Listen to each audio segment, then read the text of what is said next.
Cette semaine, Microsoft fête ses 50 ans. Aujourd'hui complètement intégré à notre quotidien, on a du mal à imaginer à quel point cette compagnie a bouleversé l'informatique grand public. Mais avant de devenir un empire gargantuesque, tout a commencé avec deux jeunes garçons passionnés d'informatique. On vous raconte. Nous sommes en 1968 à Seattle. Deux adolescents, Bill Gates et Paul Allen, découvrent le monde de l'informatique grâce à l'ordinateur Teletype de leur école. Il faut bien comprendre qu'à l'époque, c'était vraiment un hobby de niche dont seuls les initiés avaient connaissance. Gates et Allen passent donc des heures à apprendre à programmer en langage basique, quitte à pirater les machines pour y avoir accès gratuitement. Déjà bien avancés dans leurs connaissances, à 17 ans, Allen et Gates créent Trafodata, un dispositif pour lire et optimiser le trafic routier. Puis, quelques années plus tard, vient une révélation. Paul Allen découvre dans un magazine spécialisé une nouvelle machine révolutionnaire, l'Altair 8800 de l'entreprise MITS. Il en parle alors à son ami Bill et les deux se donnent pour objectif de transcrire un langage entier de programmation, le BASIC, sur ce micro-ordinateur. Un véritable exploit que les deux jeunes hommes âgés de 20 et 22 ans vont réussir sans même avoir accès à l'Altair 8800. Après une démonstration réussie chez MITS, ils se lancent dans leur première activité professionnelle, développer et vendre des programmes informatiques en BASIC pour l'Altair 8800. Pour cela, ils créent leur société Microcomputer Software, plus simplement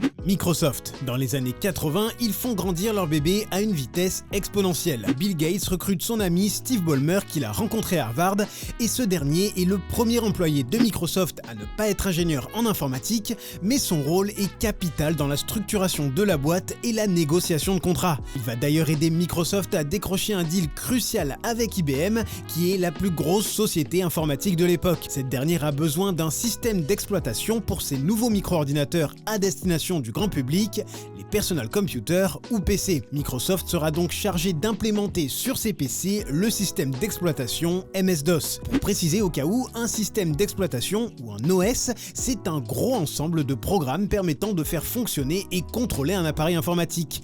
Plus simplement encore, IBM fournit le corps et Microsoft implémente le cerveau. Et ce partenariat avec IBM est un véritable succès et va transformer le petit Microsoft en entreprise valant des millions de dollars. En 1985, il lance donc un produit qui va changer à jamais l'histoire de l'informatique, Windows 1.0. Bon, ça semble laid et chaotique, mais rendez-vous compte qu'à l'époque, ça rendait la machine ultra facile à utiliser pour le grand public. Plus besoin d'avoir de grosses notions de code pour utiliser un ordinateur. En mars 86, la compagnie entre en bourse, le prix des actions crève le plafond et ça y est, Bill Gates devient le milliardaire que l'on connaît. En 1990, pour la première fois, le chiffre d'affaires de Microsoft atteint le milliard de dollars, mais ça ne s'arrête évidemment pas là, puisqu'après les versions 2 et 3 de Windows et des années de recherche et développement, en 1995, Microsoft sort sa plus grande révolution à ce jour, le fameux Windows 95. L'interface graphique est améliorée, le menu démarrer apparaît, on peut faire du multitâche, jouer à des jeux, connecter des périphériques et évidemment surfer sur internet. Avec Windows 95, le PC devient un objet accessible et facilement utilisable par tous, que ce soit dans le milieu professionnel ou domestique. Et Microsoft dépense des millions de dollars pour promouvoir son produit.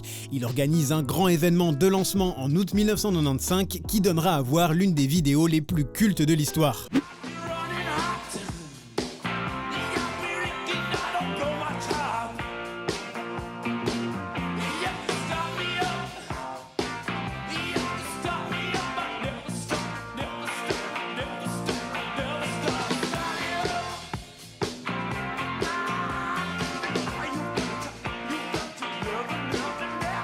Et toute cette communication va marcher. En 4 jours seulement, plus d'1 million de copies sont vendues, et pour l'époque c'est absolument gigantesque. Avec la version 4 de Windows 95, la part de marché mondiale de Microsoft est estimée à 65%. La légende Microsoft est maintenant écrite et le monde entier connaît désormais la marque. Tant et si bien qu'aujourd'hui, le grand public a du mal à imaginer un PC qui tourne sur autre chose que Windows. On n'a malheureusement pas le temps de vous parler des années 2000 qui ont vu la firme se diversifier diversifiée dans le gaming, le cloud, la téléphonie et les tablettes, mais ce qu'il faut retenir, c'est qu'aujourd'hui, Microsoft c'est une multinationale tentaculaire qui emploie 228 000 personnes dans le monde, avec un chiffre d'affaires estimé à 245 milliards de dollars en 2024.